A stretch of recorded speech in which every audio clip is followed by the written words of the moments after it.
Mr. Vice President, it's good to see you. It's great to see you, David. There's a lot to talk about this morning, but I'd like to start by asking you what you think the world has lost with the passing of Steve Jobs. You know,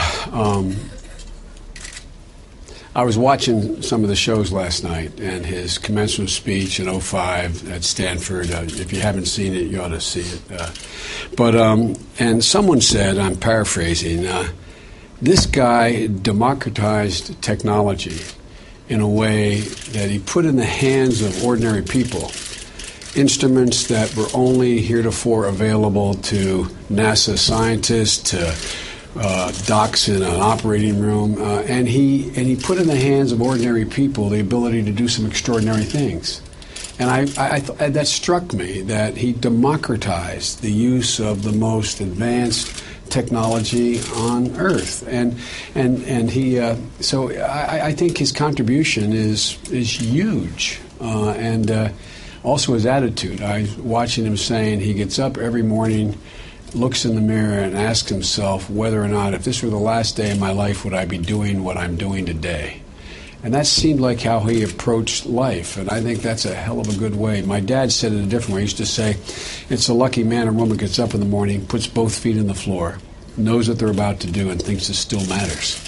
And it matters. Is that democratization of how we get news and information that he was instrumental in ushering in, what kind of impact has that had, not just on news and information, but on the political and policy debates in the country? Well, I think in one sense, it's made policy debates a little more difficult to focus and have, and in a way that there's no one. I remember when I first got elected 400 years ago, and David Halberstam had just written The Powers That Be.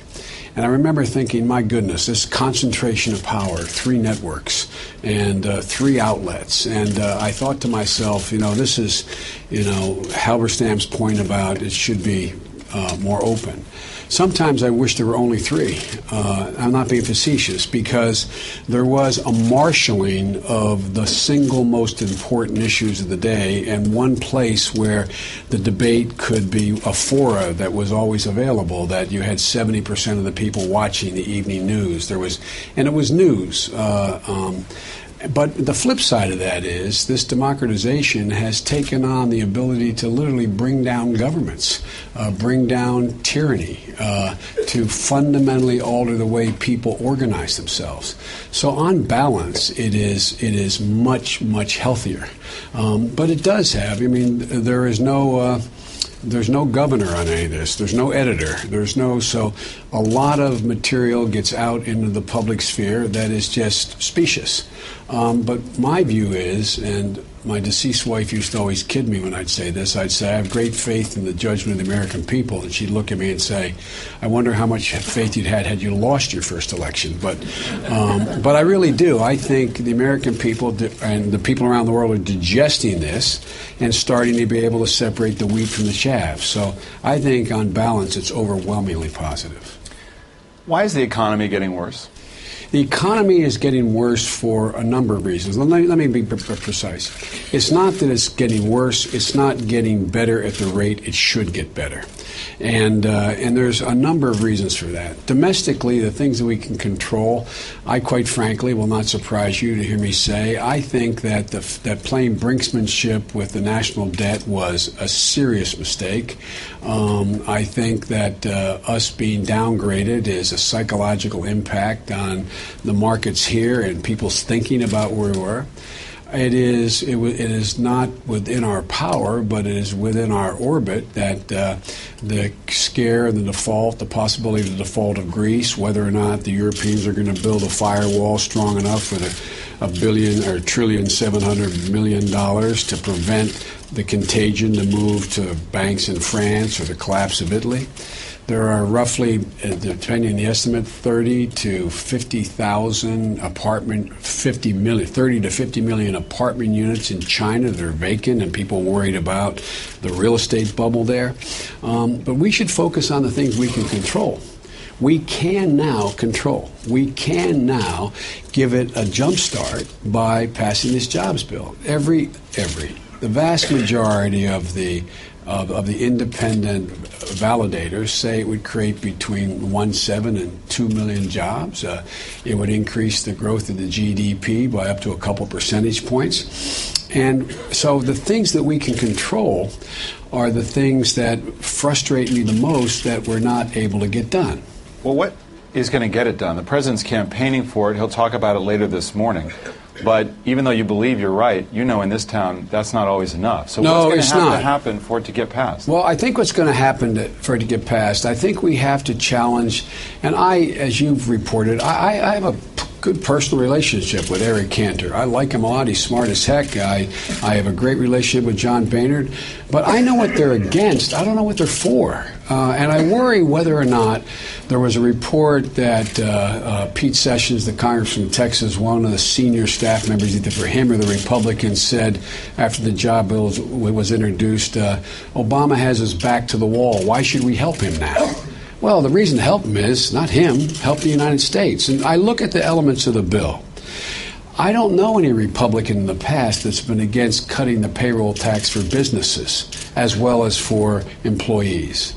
You had 50 of them supporting that just a year ago, including some of the most conservative members. I don't know any Republican out there who has taken a position that we shouldn't be improving the infrastructure. I don't know any Republican out there who has taken the position that it doesn't make sense for us to figure out a way to get those 6 million people who are paying 6% in their mortgages to pay 4% in their mortgages. And yet, I don't know what they're against. They say it's dead on arrival. Is this, as the president said, I thought so pointedly, and this was a month ago, to amend it now, we have 13 months to have this campaign. We'll have all the kinds of fights, but these folks can't wait there. How many people do you all know who are going to go to bed tonight staring at the ceiling, literally wondering whether they're going to be in that house next month? But, Mr. Vice President, this president's campaigning, too. He's campaigning on an argument about tax hikes on the wealthy and in selling this bill. So he's very much in campaign mode. Do you support what Democrats are now saying, which is, how about a surtax on the wealthy in order to pay for it? Look, here's what we said when we introduced that bill. We said this is how we would pay for it, but we're open. Look, you have overwhelmingly, literally, the recent polls as of yesterday, millionaires think they should pay more. Tea Party folks think millionaires should pay more. The middle class thinks. Republicans think. What's the problem? What is the problem? All right, but this is argument. So I asked you as somebody who understands tactically how to move legislation. All right. What happens that gets it passed? What happens that gets it passed is we have to go to the people. That's what the president has decided to do, and I've been, as you know, that's been sort of my point of view for a while here. You have a lot of folks who were elected last time to the Congress, meaning 2010, who are in districts where it's not going to matter. But you have a lot of folks like in the state of Pennsylvania. You have 5 folks who are Tea Party associated who represent swing districts. We should go to the people, and we should be asking every one of those congresspersons, what are you against? The only way we're going to change this is we're not going to change it by getting the leadership of the Republican Party to take on their membership. We're only going to change it if we can communicate to the American people what we're proposing is sound, reasonable, and something that there's no good reason why Republicans who in the past have supported don't support it now. Does the economy slip into recession if the federal government fails to stimulate it further? I do not think the economy slips into recession if this does not pass. But I do think it stays sluggish and stagnant if this does not pass. Now, there is a concern about recession, and I know it's one of the things you've talked about often on Meet the Press, and that is there is a real concern about Europe. We are working as hard as we can and being interlocutors with our counterparts, from me, the Secretary of Treasury, to the President, and encouraging Europe to do what they know they have to do, but it's politically very difficult to do, to build this firewall.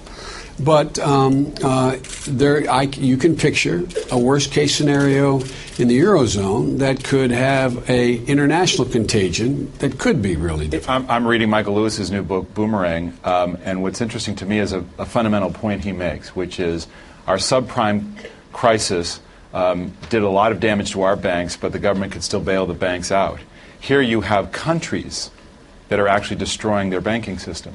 Exactly. Can the Eurozone survive with countries like Greece failing to meet its budget targets? It can, but it's going to. This is a wrenching moment that they're going through. They've got to have, as they say in Southern Delaware, an altar call here. They've got to figure out: are they willing to take the risk needed to take to maintain this union? And our belief is they can. And our belief is they will, and our ardent hope is that they will. But it's interesting to me if you read Boomerang, and I have not read it. I haven't even purchased it yet, but a lot of talk about it. If you think about what our Republican friends are talking about now, I listened to, and he really is a friend, John Boehner's speech to I think it was the